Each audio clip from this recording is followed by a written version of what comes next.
one one capo that were criminals, although they were real criminals, was was urging me to run up. If you didn't fast enough, they hit you. And one was upstairs where you took what was there's when you get up with the load, and then the other one rushed you down. Also, if you didn't move too fast, you get hit. And that's what we had, and we had 12 hours shifts, one shift day shift and one night shift. Everything was 12 hours, but you have to stand on your feet more, because before you assembled to go to work, they have the so-called what sale appel. They counted you, and that used to take. They took you an hour or the matter 2 hours before.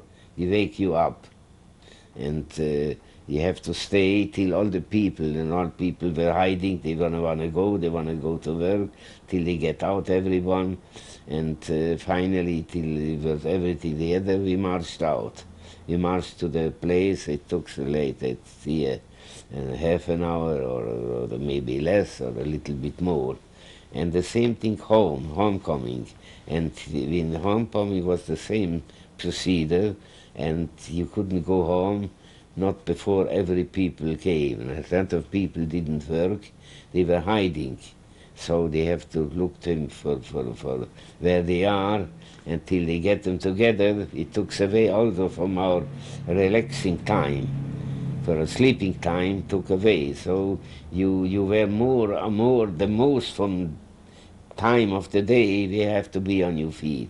And so you can imagine what kind in condition you became. The food was terrible.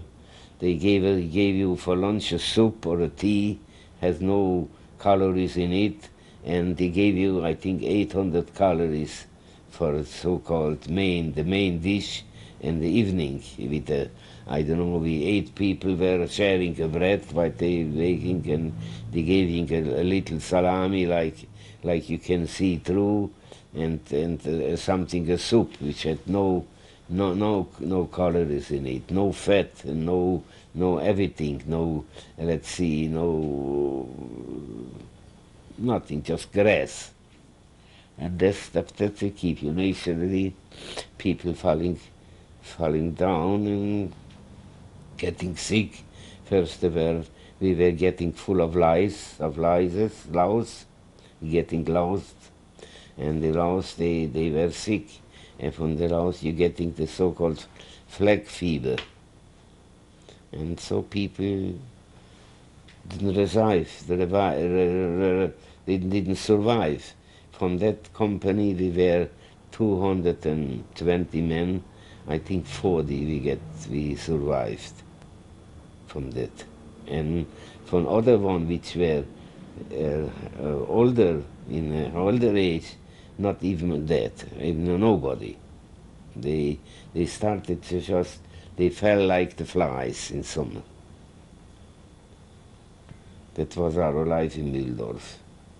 Naturally, you any work you do, you have to be on your feet. If you look down for tardiness, somebody came and hit you. And so when I told such a German, they were civil, they were to such I don't know, such managers, I don't know how do you call them, that the people should work. So I told him in German, I speak a very well German, I said, you are killing me, das will ich ja. So it was a terrible, terrible, terrible situation. It's just, I don't know how I survived, but I survived. What did you think about to help you to survive? I think, look, I am a religious man, and I had the so-called betoken, that I hope God will help me, let me go through. I did everything which is humanly possible that I should survive. I don't know, I got sometimes help from somebody who was living with me in the same bunker or the same tent, that he was a better situation. He didn't need the food over there. Sometimes he gave me a little bit from his ration. So something, everything.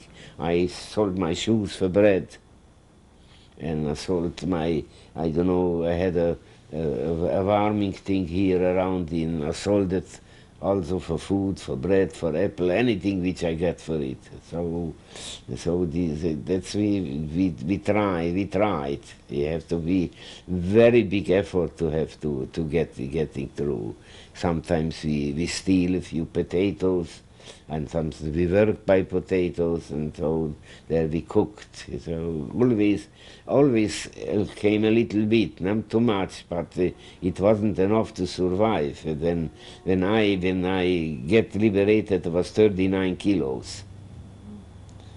So that shows me what kind of situation. And after the liberation it's, let's see, they liberated on the 8th of May, May 8th, and then in a 2 or 3 weeks I got sick from the lice. I get that fleck fever, and so was in the hospital between death and life. I think 2 months. And when I get up, I couldn't stand on my feet. So finally, we had already food, we were already organized, and we had enough food. So I recovered, but I was still in very bad. My intensives didn't work. I have a steady, how do you call diary, or how do you call it? Steady, not long. When I was already home, I still had my teeth that broke, because of no vitamin C. All my teeth, my gums get wrong, and it takes a long time till I get, but I still never get it fully recovered from this. So did you go back to your hometown? In 1944, it's like this, they made transports to people get home, but they didn't make any transport to Hungary. So there were transports for Czechs. So we just registered by the Czechs, and we went with them. So we went with them to Pilsen. Over there, that was the end station. They took us down in Pilsen, and in Pilsen they said, from Pilsen we went to Prague. We went to Prague with a train. We went to Prague, but after a few stations, the Slovak gendarmerie, who were on the train, they took us down.